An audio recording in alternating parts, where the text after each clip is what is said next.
il m'a montré des avertissements, des aperçus terrifiants d'un avenir vers lequel nous nous dirigeons tous ou une tromperie silencieuse et insidieuse qui s'est insinuée en nous et qui devrait se dérouler en juillet 2025. Je vais tout vous dire, chaque détail, parce que vous devez savoir. Mais avant de me lancer dans cette folle aventure, j'aimerais que vous écriviez « Amen » dans les commentaires ci-dessous. Savoir que vous êtes avec moi pendant que je partage ceci signifie beaucoup. Car la suite vous bouleversera. J'avais 16 ans, plein de rêves, et Lyon était mon terrain de jeu. Imaginez, un après-midi ensoleillé, le Rhône pétillant comme s'il était exposé rien que pour moi. J'étais assis sur un banc avec Claire, ma partenaire d'échange.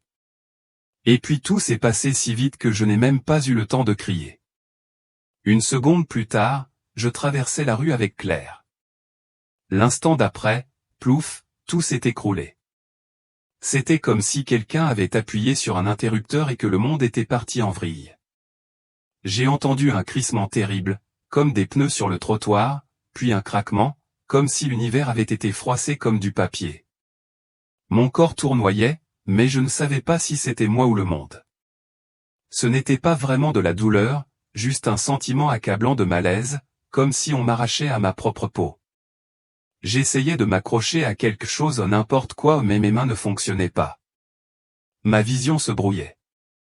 Et puis, juste au moment où je croyais que tout était fini, une attraction m'a attiré à quelque chose qui m'appelait vers un endroit complètement différent.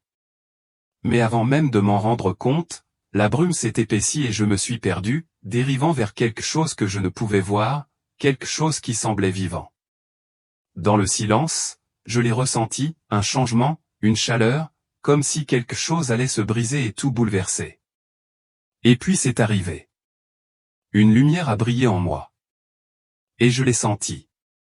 Jésus, Evelyne, dit-il. On t'a vu. Maintenant, tu dois rapporter ce message. Parleur de juillet 2025. À cet instant, j'ai vraiment su qu'il avait été avec moi tout le temps, à chaque rire, à chaque larme, à chaque pas. Mais ce qu'il m'a montré ensuite était plus que de l'amour. C'était un avertissement. Et c'était plus grand que tout ce que j'aurais pu imaginer. Sa présence m'entourait. Puis il reprit la parole. Evelyne, tu as vu la promesse s'estomper. Je n'ai même pas eu besoin de lui demander ce qu'il voulait dire. La vérité m'est apparue, claire comme le jour. Et là, je l'ai vue. J'étais au milieu d'une foule immense, des milliers de personnes fixaient leurs poignets, où scintillaient des lumières de différentes couleurs, bleu, vert, rouge. Ils chantaient presque comme une chanson, des mots comme liberté, bonheur, réussite. C'était merveilleux, comme une vidéo inspirante. Mais en y regardant de plus près, leurs visages étaient vides, comme des masques au sourire froid et effrayant. Il n'y avait aucune vie dans leurs yeux, juste des regards vides, comme s'ils marchaient comme des somnambules dans la vie. L'air résonnait d'un son étrange et régulier, comme une berceuse programmée qui les attirait plus profondément dans ce qui se passait. J'essayais de crier, de les réveiller, mais ma voix ne parvenait pas à les atteindre. C'était comme s'ils avaient troqué leurs pensées et leurs âmes contre ces petits jouets brillants qui leur dictaient leurs sentiments. Ils vénèrent la liberté, ai-je réalisé. Mais ce n'est pas du tout la liberté. C'est un piège. Mon cœur se serrait, accablé par la vérité. Ils avaient fait de la promesse de liberté une idole, et cela les avait vidés de leur substance. Puis la vision changea, comme s'il allait me montrer quelque chose d'encore plus sombre. La lumière de sa présence s'illumina, et ses mots résonnèrent à nouveau, plus profondément cette fois. Ils ont fait de la liberté leur idole et ont sacrifié la vérité sur l'autel du confort. J'ai senti le poids de ces mots. Une autre image m'est apparue, nette et précise. J'étais dans un laboratoire stérile et froid avec un scientifique en blouse blanche, le regard vif, comme s'il venait de découvrir un grand secret. Des papiers étaient éparpillés sur la table, des équations et des notes qui semblaient importantes. Puis les hommes en costume sont apparus, tout brillants et souriants, et ils ont commencé à parler. Je n'entendais pas les mots, mais je sentais la pression se resserrer autour de lui, comme un étau. Son visage changea, l'espoir avait disparu, remplacé par quelque chose de lourd. Défait, il accepta leur offre, de l'argent, une maison de luxe, des applaudissements lors d'une grande conférence. Mais tandis qu'il souriait à la foule, je le vis, son âme ou quelque chose de similaire se recroquevilla et pleura en lui. Il avait trouvé quelque chose de vrai, quelque chose qui pouvait tout changer, mais il l'avait enterré pour un salaire, pour une vie facile. Il n'était pas seul. D'autres avaient fait le même choix, troquant la vérité contre du réconfort, de l'approbation, une vie sans turbulence. C'était comme s'il faisait partie d'une machine géante, écrasant la vérité et crachant des mensonges éclatants. Ma poitrine se serrait et j'avais envie de crier, « Pourquoi as-tu fait ça ?» Mais je savais pourquoi, il était plus facile de se taire, de continuer, de laisser mourir la vérité. Puis je l'ai entendu, un murmure au loin, faible mais clair. Ce n'est que le début. Mon cœur se serra, car je savais qu'il n'avait pas cessé de me montrer ce qui allait arriver. Puis c'est arrivé, une chaleur, douce au début, a effleuré mon front pas ma tête, puisque je n'ai plus de corps ici, mais le centre de moi-même, ce que je suis maintenant. C'était comme un rayon de lumière, doux mais si fort qu'il me traversa comme un courant électrique. Ni une cicatrice ni un tatouage, rien de tel. Je ne sais pas, comme une porte qui s'ouvrait dans mon esprit, laissant entrer un flot de clarté que je n'avais jamais connu. J'ai halté ou du moins je crois que oui, tant c'était bouleversant. Cette lumière, ce don, a ouvert quelque chose en moi. Je le sentais se propager comme des ondulations dans un étang, reprogrammant ma façon de voir et de comprendre. C'est une marque, j'ai compris, mais pas une marque qu'on voit avec les yeux. C'est une clé, une façon de voir des choses que je n'avais jamais vues auparavant. Tout mon être était vivant, électrique, comme branché sur l'univers lui-même. Je ne suis plus seulement Evelyne. Je suis quelque chose de plus, connecté à lui, à sa vérité. Et tandis que la chaleur s'installait, j'ai su que ce n'était pas un hasard. Il m'avait donné ça pour une raison, pour voir ce qui allait arriver, pour comprendre les enjeux. Mais avant même de pouvoir le traiter, j'ai ressenti à nouveau cette attraction, me tirant vers quelque chose de familier, quelque chose que je ne suis pas encore prêt à affronter. La marque, ce cadeau, c'est comme mettre des lunettes pour la première fois. Tout est plus net, plus profond. Je suis de retour au-dessus de la rue de Lyon, planant au-dessus du chaos où gît mon corps. Mais maintenant, c'est différent. Je regarde Claire, les mains tremblantes, serrant son téléphone, et je ne vois pas seulement sa panique, je la ressens. Ses pensées me frappent comme des murmures, « S'il vous plaît, mon Dieu, faites qu'elle aille bien. » Je ne peux pas la perdre. Ce n'est pas seulement sa voix. C'est son cœur, à vif et ouvert. Je suis dans sa tête. Le type en veste bleue, celui qui appelle à l'aide, je vois aussi sa peur, mêlée de culpabilité, comme s'il pensait qu'il aurait pu arrêter tout ça. C'est bouleversant, ces émotions qui me submergent, mais je ne m'y noie pas. Je les comprends comme faisant partie de moi maintenant. Puis je remarque autre chose. Mon sac à dos gît froissé sur le trottoir, et ce n'est plus un simple sac. Je revois son histoire comme un film, moi le choisissant au centre commercial, ma mère y cousant mes initiales, moi le remplissant de livres pour ce voyage. Le sac me raconte son histoire, chaque instant qu'il a traversé. Je porte mon regard vers un lampadaire tout proche, et je vois aussi son histoire, des ouvriers l'installant il y a des années, des enfants appuyés contre lui, un oiseau nichant dans sa courbe. Ce n'est pas seulement voir. C'est savoir comme si j'étais capté à l'essence même de toute chose. Les visions d'avant en la foule, le scientifique reviennent maintenant, plus claires, plus nettes, comme si je pelais des couches pour voir la vérité en dessous. Une attraction plus forte que jamais m'attirait vers quelque chose ou quelqu'un qui était sur le point de tout changer. Je suis de retour dans Lyon. Mais ce n'est plus le Lyon que je connais. Je suis debout ou plutôt flottant sur place. Bellacor, cette grande place ouverte où Claire et moi avions l'habitude de traîner, de siroter un café et d'observer les passants. Mais aujourd'hui, on dirait un film d'horreur de science-fiction à petit budget. La place est bondée, non pas de monde, mais de ces choses. Des milliers. Des mannequins de métal, raides et brillants, leur visage figé dans un sourire identique et effrayant. Ce n'est pas un sourire humain, vous savez, c'est comme si quelqu'un avait programmé le « joie » dans une machine et qu'il avait arrêté pour aujourd'hui. Leurs yeux sont vides, juste des orbites lisses et vides reflétant une étrange lueur bleue provenant d'appareils attachés à leurs poignets. L'air vibre d'un doux bourdonnement, comme une berceuse dont on ne peut se défaire. Il vient de ces bracelets, clignotant en rythme, pulsant comme s'ils étaient vivants. Les mannequins bougent ensemble, lentement et mécaniquement, scandant quelque chose que je n'arrive pas à déchiffrer ou des mots comme « progrès »,« unité »,« liberté ». Ça sonne bien, mais c'est complètement faux. Je regarde de plus près et je réalise, ce ne sont pas que des robots. Ce sont des gens. Ou plutôt, ils l'étaient.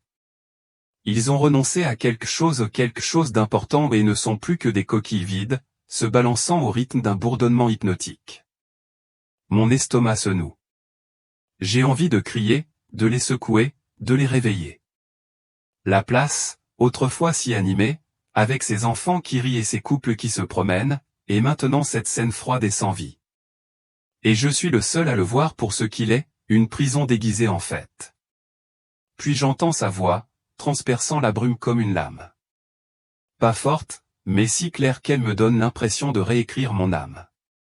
Tu vois, Evelyne, dit-il, calmement mais lourdement, comme un père qui lui fait comprendre une dure vérité. Ils n'ont pas besoin de chaînes quand leur esprit est programmé. Ils sourient dans leur propre captivité. Les mots pénètrent profondément et c'est comme si une ampoule s'allumait ou peut-être qu'une porte s'ouvrait plus grande dans mon esprit. Je regarde à nouveau les mannequins, leur sourire métallique scintillant sous cette lueur bleue, et ça fait un déclic. C'est ce qu'il voulait dire par la décadence de la promesse. La liberté ou ce que nous recherchons tous, ce qu'on nous demande de vénérer a été déformé en quelque chose qui nous piège. Ils se croient libres, mais ils ne le sont pas.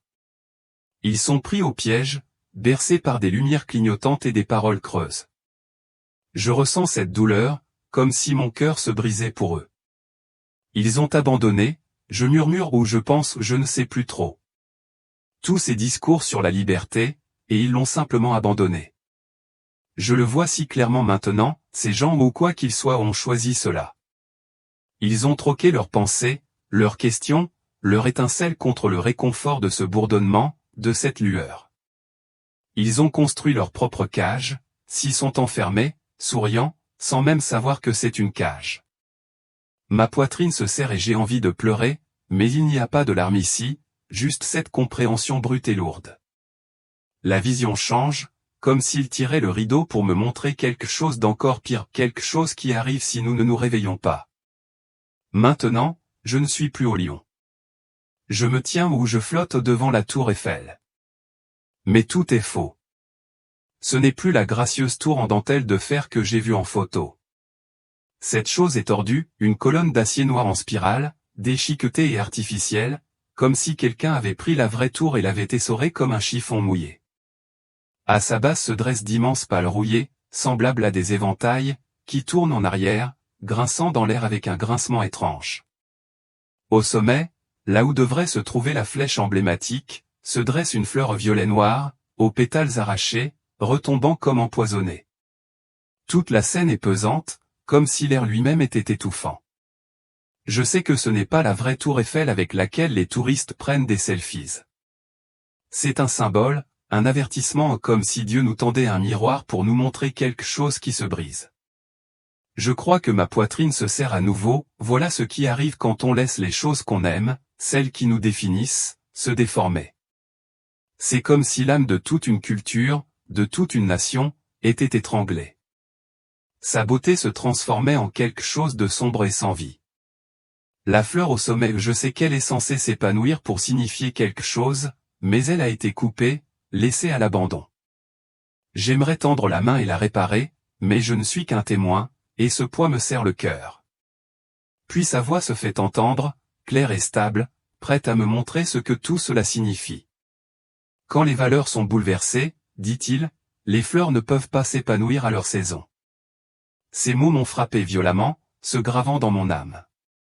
Je regarde à nouveau cette tour déchiquetée, cette fleur brisée, et je comprends, toutes ces choses qu'on nous apprend à chérir, l'honnêteté, la gentillesse, la foi, la communauté sont comme des fleurs destinées à éclore en nous, dans notre monde. Mais lorsque nous renversons ces valeurs, lorsque nous les échangeons contre le pouvoir, la commodité ou quoi que ce soit d'autre, c'est comme si nous les abattions avant qu'elles ne puissent pousser.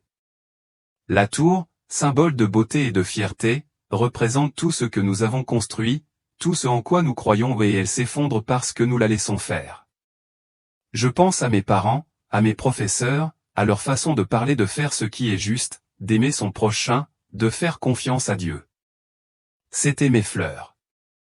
Mais dans cette vision, je vois combien il est facile de tout bouleverser, courir après les likes, l'argent ou une fausse version du succès qui vous laisse vide.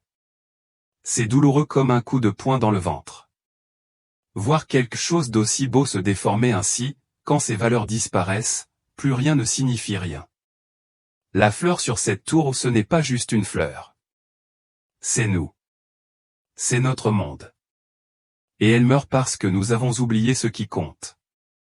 Puis la vision commence à changer à nouveau, comme s'il avait une pièce de plus du puzzle à me montrer, quelque chose qui va faire battre mon cœur plus vite.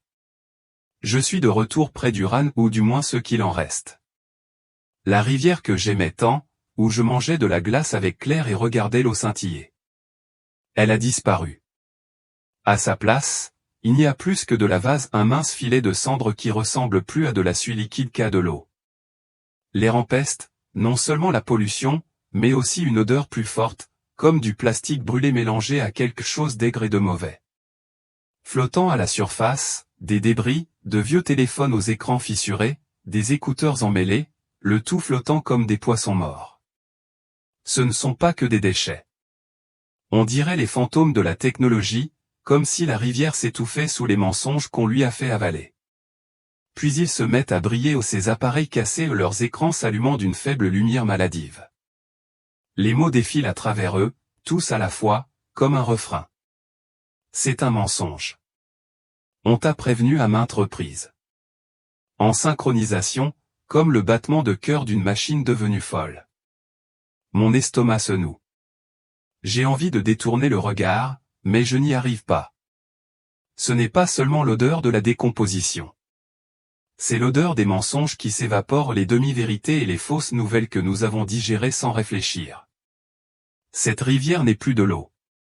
C'est un cimetière de vérité, encombré des débris de toutes ces choses brillantes auxquelles nous avions confiance. Je me sens mal, comme si je respirais la pourriture d'un monde égaré. Puis sa voix se fait entendre, douce mais lourde, prête à donner un sens à ce cauchemar.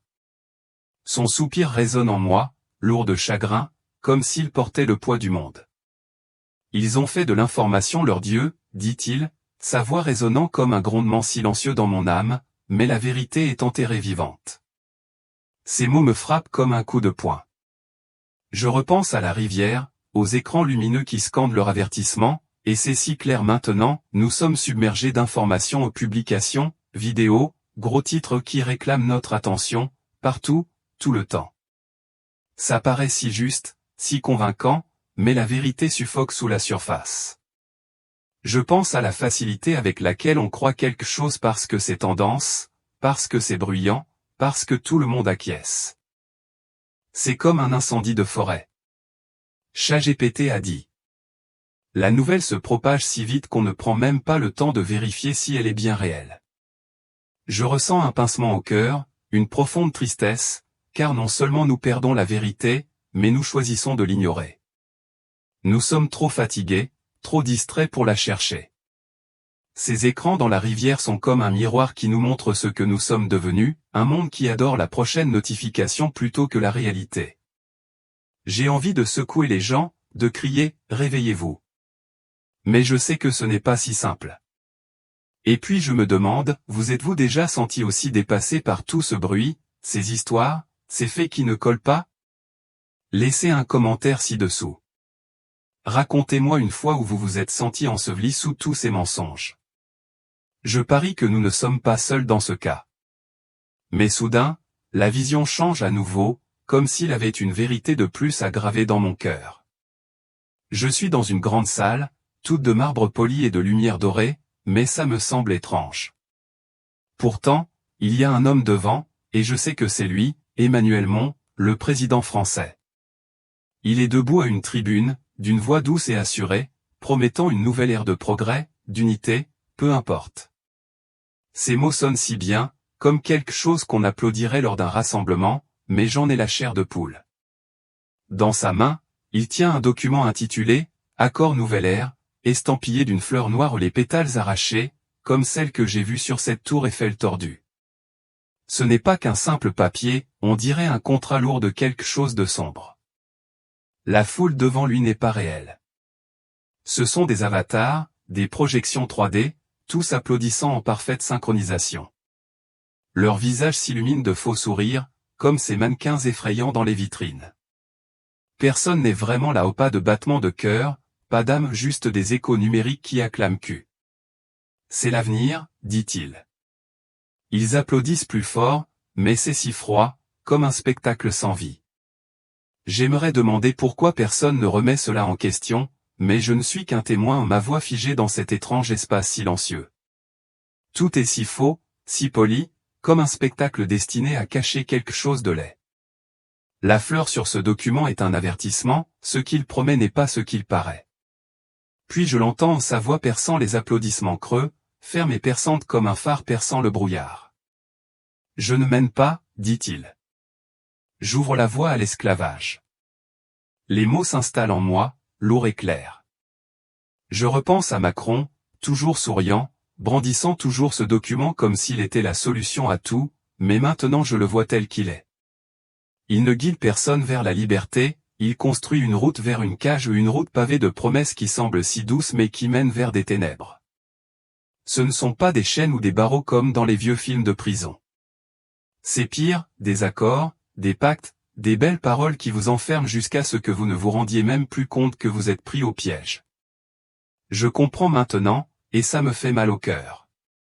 Parfois, je me dis, ceux que nous pensons nous diriger ne font que nous préparer à pire. Il ne s'agit pas seulement de lui, de ce Macron, mais de l'idée, des dirigeants qui parlent de progrès, d'amélioration de la vie. Mais tout cela n'est qu'un scénario, une façon de nous distraire pendant que quelque chose de plus grand, de plus effrayant, s'immisce. Nous faisons si facilement confiance, acquiesçons aux discours parce qu'ils sonnent justes, parce qu'ils ont l'air justes. Mais ces avatars qui applaudissent sans cœur, c'est nous, acclamant nos propres chaînes parce que nous ne les avons pas vus venir. La vision change à nouveau. Je suis dans une pièce faiblement éclairée, à l'atmosphère lourde et oppressante. Il est là, Donald Trump, debout, seul à son bureau, le visage illuminé par une lumière vacillante. Il paraît plus âgé, usé, mais il porte toujours cette énergie démesurée. Sur le bureau se trouve un sablier, mais il est brisé. Le sable ne coule pas vers le bas, mais vers le haut, tourbillonnant en un nuage brumeux qui flotte dans l'air comme une tempête prête à éclater. C'est étrange, comme si le temps lui-même était brisé, se dénouant. Il ne le remarque pas, ses mains agrippent les bords du bureau, le regard fixé sur un miroir devant lui. Je m'attends à voir son reflet, mais le miroir montre autre chose, une carte d'abord de l'Amérique, puis changeant, zoomant sur l'Europe. Une toile d'araignée de fissures sépare les pays comme une plaie qui se déchire. La carte vibre, presque vivante, et je ressens une douleur profonde, comme si je regardais quelque chose de vital se briser. Ce n'est pas seulement lui, je crois que mon cœur bat la chamade. C'est ce qu'il représente, la division, la colère, la façon dont les gens choisissent leur camp et s'entêtent. Le sable du sablier s'écoule plus vite, et je sais que ce n'est pas seulement l'affaire d'un homme. Il s'agit de ce que nous avons laissé pourrir, de ce que nous avons laissé nous déchirer. Puis sa voix perce, ferme et solennelle, prête à me révéler le véritable sens de cette vision. Il regarde vers l'avenir et dit, « Le passé m'a attaché à une chaise qui ne reviendra jamais. » Ces mots me pénètrent, lourds de vérité, et je repense à l'homme dans la pièce, fixant toujours cette carte fissurée dans le miroir. C'est comme si je le voyais maintenant, le poids de chaque mot qu'il a prononcé, de chaque combat qu'il a déclenché, l'enchaînant à un moment auquel il ne peut échapper. Mais ce n'est pas seulement lui. C'est nous tous, coincés dans le même piège, laissant de vieilles rancunes et des divisions nous empêcher d'avancer. Je comprends, et ça fait mal. On dirait qu'on est tous entravés par les disputes, la haine, les limites qu'on a tracées. Je pense aux disputes que j'ai vues en ligne, la façon dont les gens se crient dessus, s'accrochent à avoir raison au lieu de chercher la vérité. Il ne s'agit pas d'un leader ou d'un moment précis, il s'agit de la façon dont nous laissons le passé, avec tout son bagage, nous empêcher de guérir les fissures de cette carte. Ce n'est pas seulement l'Europe ou l'Amérique, c'est nous.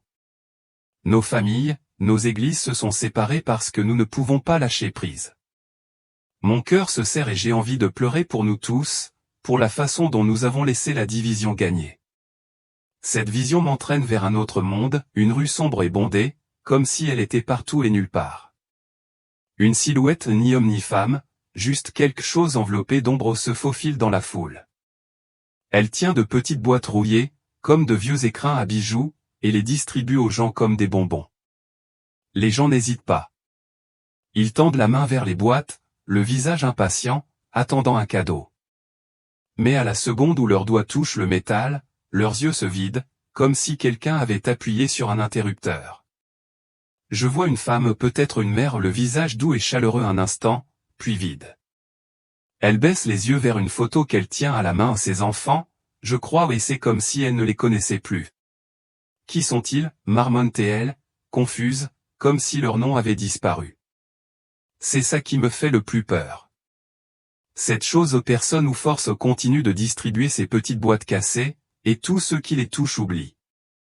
Ils oublient le nom de leurs enfants, le visage de leurs parents, leur propre anniversaire. Un homme fixe son reflet dans une fenêtre, les sourcils froncés, comme s'il essayait de se rappeler qui il est. Ce ne sont pas que des souvenirs, c'est leur essence, ce qui fait d'eux ce qu'ils sont. Disparus.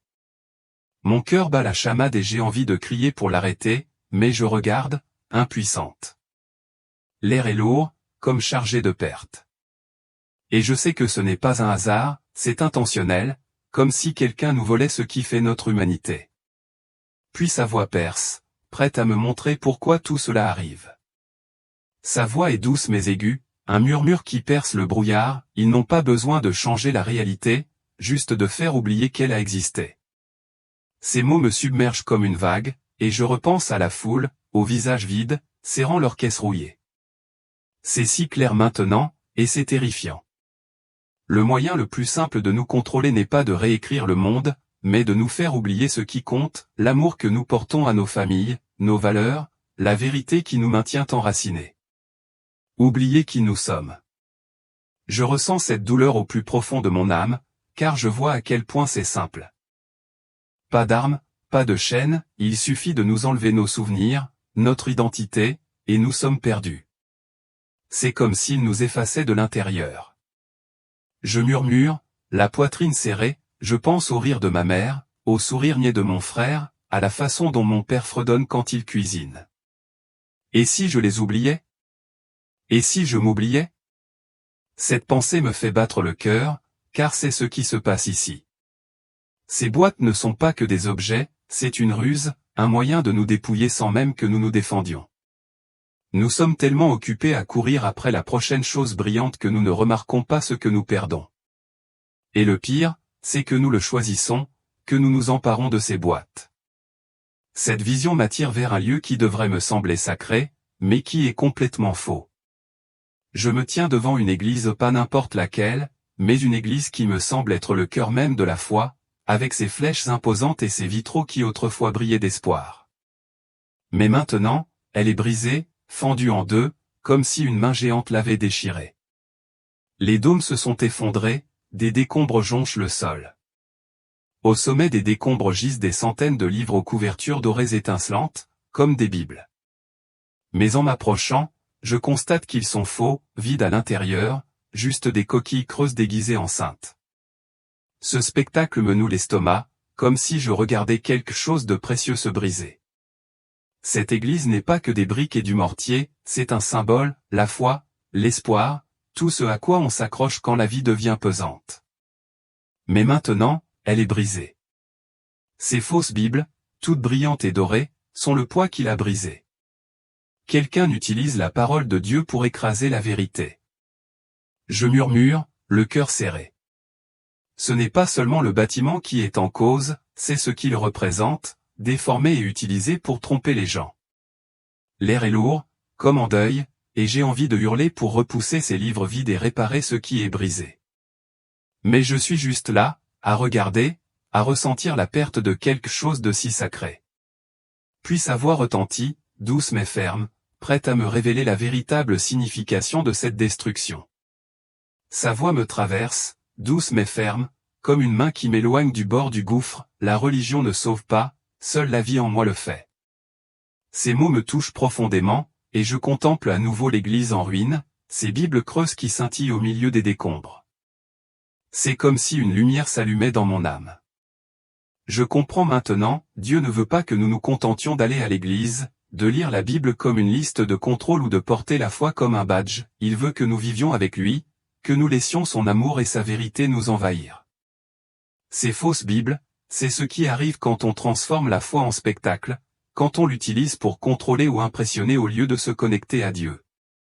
Je repense à toutes les fois où j'allais à l'église chez moi, chantant des cantiques, acquiesçant au sermon, mais sans vraiment le ressentir. Il ne s'agit pas de gestes. Il s'agit de lui, de l'église brisée comme d'un avertissement, ce qui arrive quand nous laissons la foi se vider de sens, se réduire à de simples mots sur une page ou à des rituels que nous suivons sans cœur. Mais il y a aussi de l'espoir dans ces paroles, la vie en lui c'est ce qui nous sauve, ce qui nous tire des décombres. Il ne s'agit pas de réparer l'édifice, il s'agit de laisser la vie en nous être le fondement qui restaure ce qui est brisé. Il s'agit de vivre la vérité qu'il nous donne. La vision commence à s'estomper, et je sais qu'il est sur le point de me montrer autre chose, quelque chose qui va rendre cette situation encore plus urgente. La fois suivante, on m'emmena dans un lieu étrange et lugubre. C'était un marché nocturne comme je n'en avais jamais vu. L'air était lourd, vibrant d'une énergie étrange, et les étals étaient éclairés par des lumières froides et vacillantes, comme des néons qui s'éteignent. Les gens allaient et venaient, le visage fatigué et hagard, tendant la main vers des silhouettes sombres derrière les étals. Ces silhouettes leur offraient des fioles qui brillaient d'une lumière rouge terne, comme du sang numérique.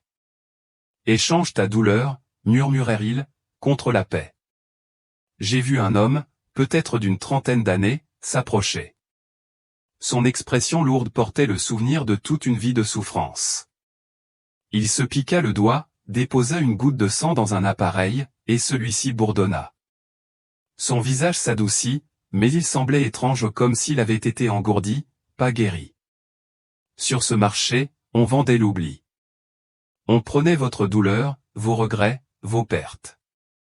Mais en retour, ce n'était pas la liberté. Ce n'était rien. Aucune émotion, aucune étincelle, juste une paix vide, comme si on vous avait injecté un anesthésiant. J'ai vu une femme échanger le souvenir d'une dispute avec sa sœur. Son regard s'est éteint, comme si elle avait perdu non seulement la douleur, mais aussi l'amour.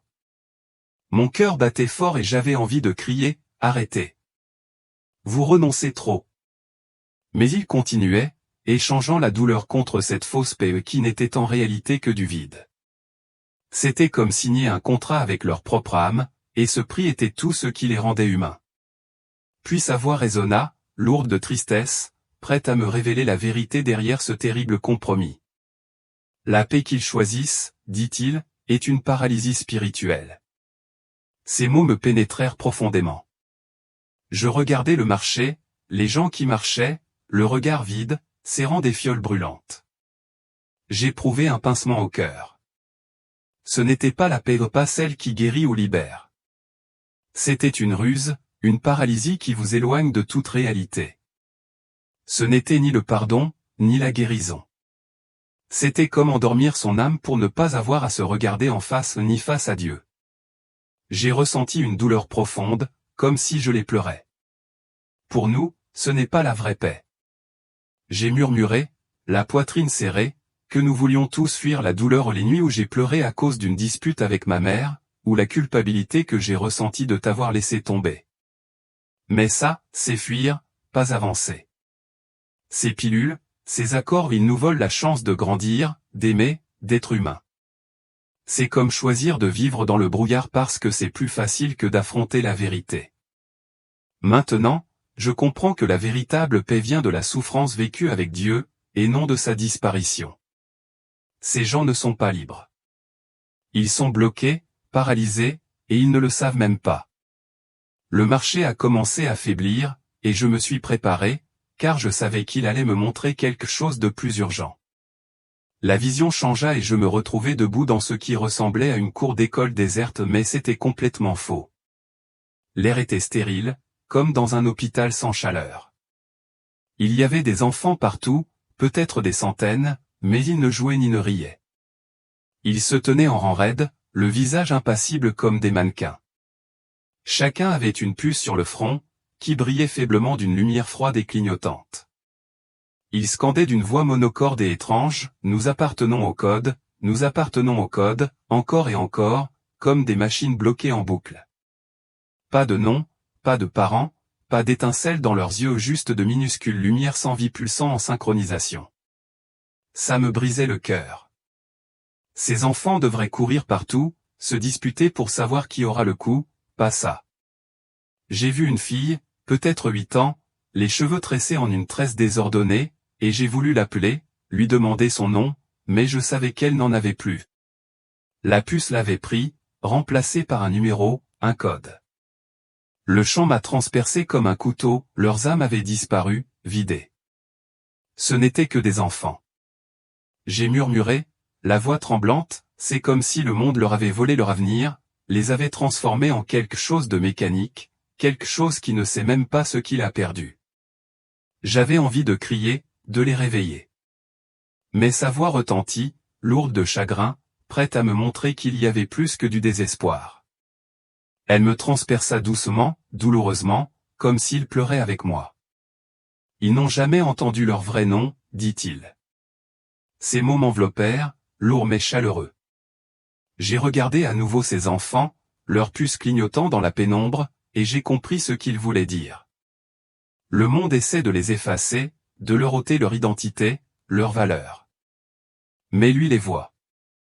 Il connaît chacun d'eux, les appelle par des noms qui ont du sens, des noms qui portent l'amour. C'était comme une bouée de sauvetage, une promesse qu'il ne lâcherait jamais, quoi qu'il arrive. Voilà l'espoir, murmurai-je. Mon cœur était encore douloureux, mais il s'est un peu apaisé. Quoi que fasse le monde, quoi qu'il essaie de nous anéantir, Dieu nous appelle toujours par notre nom. J'ai pensé à mon propre nom Evelyne et à la façon dont ma mère le prononçait avec tant d'amour. J'ai réalisé que c'est ce qu'il fait pour ses enfants, pour nous tous. Ce n'est pas seulement une question de nom, c'est qui nous sommes, au plus profond de nous-mêmes, cette part qu'aucune puce ni aucun code ne peut atteindre. La vision semblait plus légère maintenant, comme une lueur perçant l'obscurité. Mais je savais qu'il n'en avait pas fini, quelque chose de plus grand se profilait, quelque chose qui transformerait cet espoir en cri de guerre.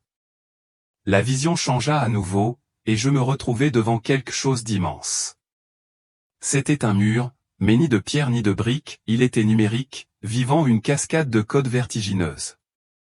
Des lignes de lettres et de chiffres lumineux se précipitaient comme une cascade.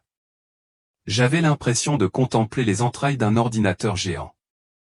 Des flux incessants de données pulsaient et se tordaient, presque hypnotiques, et l'air vibrait d'un léger bourdonnement électrique, comme si le mur lui-même était vivant. Je ne pouvais détacher mon regard, mais j'avais peur, comme si je voyais quelque chose d'inattendu. Puis, en plein milieu, une ligne de code s'est mise à briller plus fort, plus intensément, comme du sang suintant à travers la surface numérique. Lyon. Juillet 2025. Tromperie silencieuse. Mon souffle s'est arrêté ou du moins, il l'aurait fait si j'avais eu un corps. Les mots se sont gravés en moi, lourds et définitifs, comme un avertissement gravé dans la pierre. Ce n'était pas un simple message.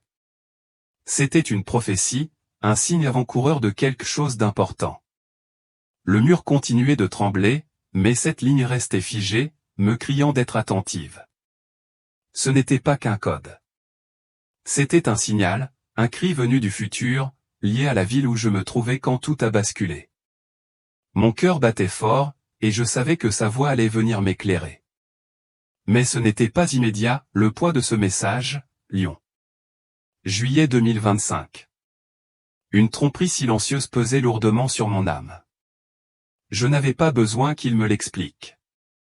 Je savais que c'était un avertissement concernant quelque chose d'énorme, de sournois, qui allait se produire à Lyon, en France, en juillet 2025. Pas une catastrophe bruyante et évidente, mais une tromperie si discrète, si astucieuse qu'elle pourrait passer inaperçue, bouleversant tout avant même qu'on ne s'en rende compte. C'était comme une ombre rampant sur le monde.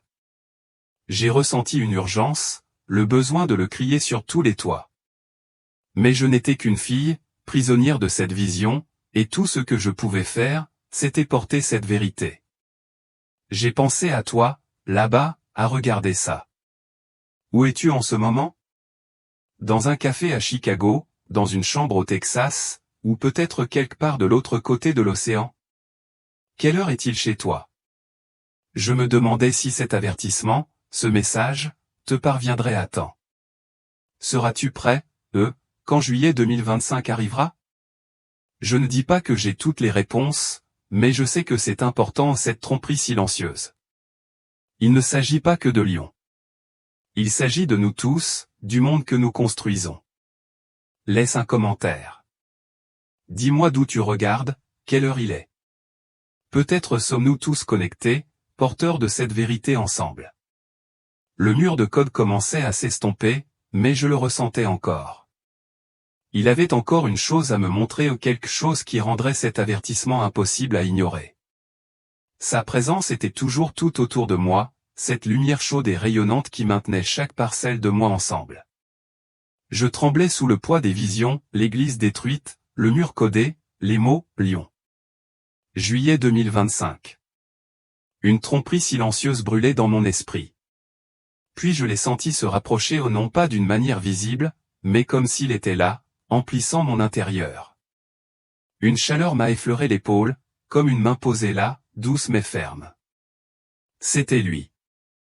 Une vague de lumière m'a traversé, non seulement sur ma peau, mais au plus profond de mon âme, comme un courant d'énergie pure électrique et vivant. C'était bouleversant, comme si l'univers entier se déversait en moi, me remplissant d'un but. Sa voix, ferme et inébranlable, résonnait en moi, tu as vu la vérité, Evelyne. Tu dois être celle qui réveille les esprits. Tu dois être la trompette dans l'obscurité. Ne crains pas leur moquerie. La vérité finit toujours par arriver. Mon cœur battait fort, mais ce n'était pas la peur, c'était quelque chose de plus grand, de sacré. Je le sentais, cet appel, ce poids qu'il me faisait peser. Il me choisissait. Moi, un simple enfant de l'Ohio, pour porter tout ça. Sa main, sa lumière, restait sur mon épaule, me reconstruisant et me rendant plus forte. Prête, me suis-je dit. Tu es la trompette, a-t-il dit, et j'ai compris ce que cela signifiait. Je dois réveiller les gens, leur donner l'alerte sur ce qui arrive. C'est un fardeau, certes, mais c'est aussi le plus grand honneur de ma vie. J'ai hoché la tête ou je crois que oui parce que j'étais prête, ou du moins que je le voulais. La lumière s'est estompée, mais le poids de ces mots est resté lourd et clair.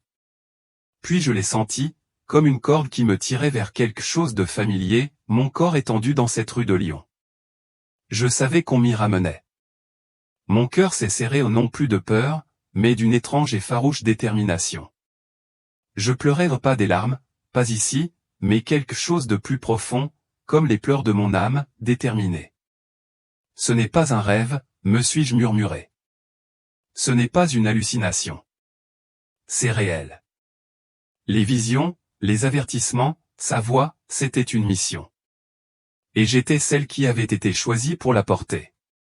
J'ai pensé à Lyon, à juillet 2025, à cette tromperie silencieuse gravée dans un code rouge sang. Je dois y retourner pour annoncer au monde ce qui va arriver, pour l'avertir de l'ECM ou quoi que ce soit, de cette chose liée à la tromperie. Cette ombre se rapproche.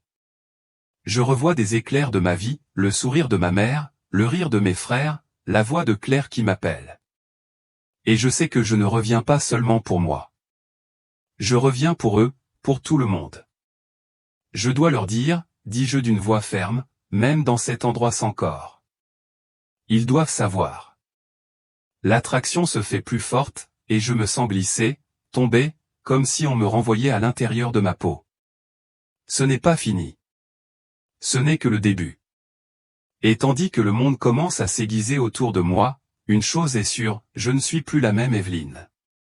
Mon corps est différent, plus lourd, comme s'il portait quelque chose de nouveau, quelque chose dont je ne peux me débarrasser. Il n'est plus seulement fait de chair et d'os. Il porte une responsabilité, une mission que je ne peux ignorer. Mais vous savez quoi? Il y a une paix profonde en moi, comme je n'en ai jamais ressenti auparavant. Ce n'est pas le calme qu'on ressent après une belle journée ou un après-midi ensoleillé au bord de la rivière. Il est plus grand, plus stable, comme si je savais que je suivais le chemin que Dieu a tracé pour moi. Même si c'est difficile, même si c'est solitaire, j'ai vu des choses, des avertissements, des visions, des vérités qui m'ont changé à jamais. Et je ne peux pas les garder pour moi. Ces visions, ces avertissements concernant les lions, concernant juillet 2025, la tromperie silencieuse, ils ne sont pas destinés à nous effrayer. C'est un signal d'alarme, comme un parent avertissant son enfant de l'arrivée d'une tempête. Dieu n'essaie pas de nous effrayer, il essaie de nous protéger, de nous ramener à l'amour, à la vérité, à lui. Je pense à cette église brisée, à ces Bibles vides, et je réalise qu'il s'agit avant tout de nous aider à voir le vrai, à nous accrocher à ce qui compte avant qu'il ne soit trop tard. Si vous écoutez ceci, vous ressentez peut-être cela aussi, le poids du doute, la douleur de la solitude, la difficulté à donner un sens à ce monde fou. Je veux que vous sachiez que vous n'êtes pas seul. L'amour de Dieu, son attention, sont la même lorsque vous vous sentez perdu dans le noir. Chaque pas que vous faites, chaque question que vous vous posez, fait partie de son plan plus vaste pour vous. Vous n'êtes pas oublié. Je ne sais pas ce que l'avenir me réserve, mais je sais que je n'ai pas fini de partager ce que j'ai vu, ce qu'il m'a montré. Si cette histoire, même un tout petit peu, vous a touché, fait réfléchir ou a suscité un peu d'espoir, faites en quelque chose. Abonnez-vous pour rejoindre cette chaîne. C'est un lieu où l'on reçoit des messages de Dieu, du ciel, d'endroits dont la plupart des gens n'osent pas parler. Restez avec nous, car il y a encore beaucoup à venir, d'autres histoires, d'autres vérités, d'autres révélations qui pourraient changer votre vie comme elles ont changé la mienne.